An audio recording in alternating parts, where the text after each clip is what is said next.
මට අලුත් තැනක් නෙමෙයි මං ඉස්සෙල්ලාම ආවේ රජ්ජුරුවගේ කාලේ. කවුද දන්නේ රජ්ජුරුව? කිරිඳුවැල්ලේ රජ්ජුරුව සේනාරත්න නේද? සේනාරත්න. මොකද දන්නේත් නෑ ඒ කාලේ රජ්ජුරුව හිටියා මේ කිරිඳුවැල්ලේ. රජිනී හිටියා ඉංගලන්තේ රජ්ජුරුව හිටියා මෙහෙ. එතුමයන් පස්සේ හිටියා පුතා සේනාරත්න. මතකනේ?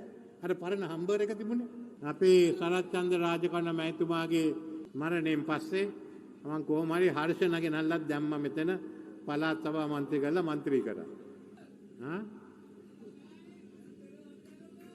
ඔය ඉතින් බුදුහාඳුරේ කාලෙත් ඔය තිබුණානේ. ඕක අලුත් දෙයක් නෙමෙයි. අදලා ගම්මෝයි පස්සේ.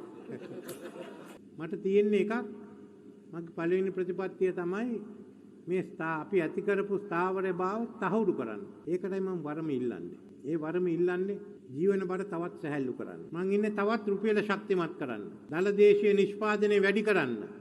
මට ඕන මේ රටේ ආර්ථිකය තවත් ශක්තිමත් කරන්න. අපනයන ආර්ථිකයක් බවට පත් කරන්න. දැන් බියගම තියෙනවා සෝන් A සෝන් B.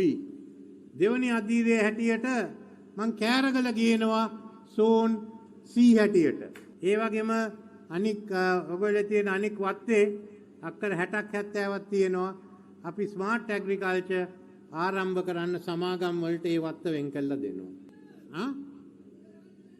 අත්තන ගල්ලටද? මෙතුමා චන්ද්‍රිකා මැඩම් අහලා කිව්වා.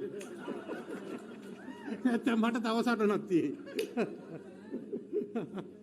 ඒ පැත්තේ පුළුවන් හොදට දූරියන් දාන්න. දැන් දූරියන් යවන්න පුළුවන් චීනෙට. අපේ ඉන්න UMP අයට මම එකක් කියන්න කැමතියි. සජිත් දාන ඡන්දේ අනුරට දාන ඡන්දේ කියලා මම කියන්න කැමතියි. ඒ UMP අයට කියන්න ඡන්දේ දෙන්න තියෙන මට විතරයි කියලා. සැප්තැම්බර් 21 වෙනිදාට ගෑස් සිලින්ඩරේ ළඟින් කතිරේ ගහන්න. නැත්තම් ගෑස් සිලින්ඩරෙත් නැහැ වෙළඳ කලාපෙත් නැහැ.